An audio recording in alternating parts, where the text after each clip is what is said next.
wish I would have learned gratitude early on in my divorce, because it was, it took me 19 years to get to the point, when I was in doing Tony Robbins last December in Date with Destiny. And suddenly I was like, oh, wow, the gift, as he talks about, like, what is the gift in this? The gift that I can take away from my ex-wife that nobody could possibly ever take away from me.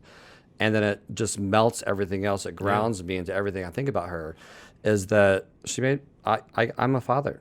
Yeah. And I did that with her. And that's the gift among others that she gave me. But no one can ever take that away from me. And the moment I realized that, I just had so much gratitude and love and compassion for her and who she is and the kids that we share together, that everything else melted away. So I recently lost my father. And Sorry to hear that. Thank you. And there was a moment last week where something happened, and he's the person I always call when situations like that happen, because we talk a lot about business and life. He was really, like one of my best friends and mentors, and it's in those moments that you can't talk to that person that it actually hits you hard. You're like, oh man. And the reason I'm bringing that up is because when people are alive, or there are fights, or there's all kinds of these, high emotional frequencies happening of, just disruption or whatever, it's easy to be annoyed, right?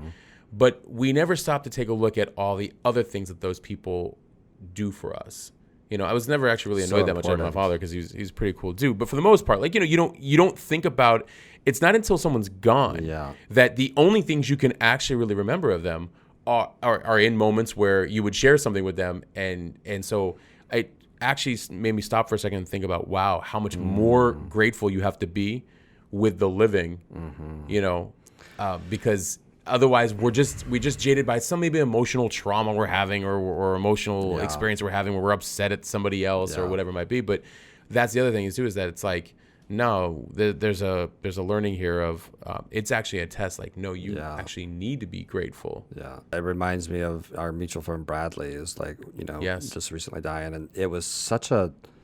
I know for both of us, because we were close to him, and you've known him so much longer than me, but it was such a in my face reminder of, and I'm grateful for all the conversations Bradley and I have. Is like, they were just so present. So he just brought that life to everything that he did.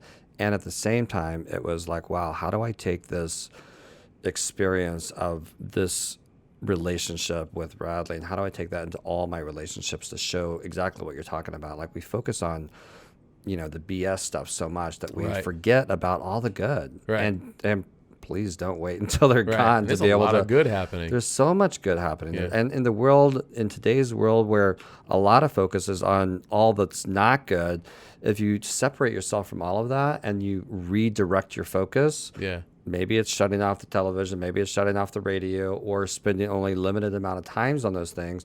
But there's so much incredible goodness in the world. What are you focusing on? Right. Yeah. And to not be too hard on ourselves as well. I mean, that's to cherish the relationships that we have. Be grateful for exactly what you have.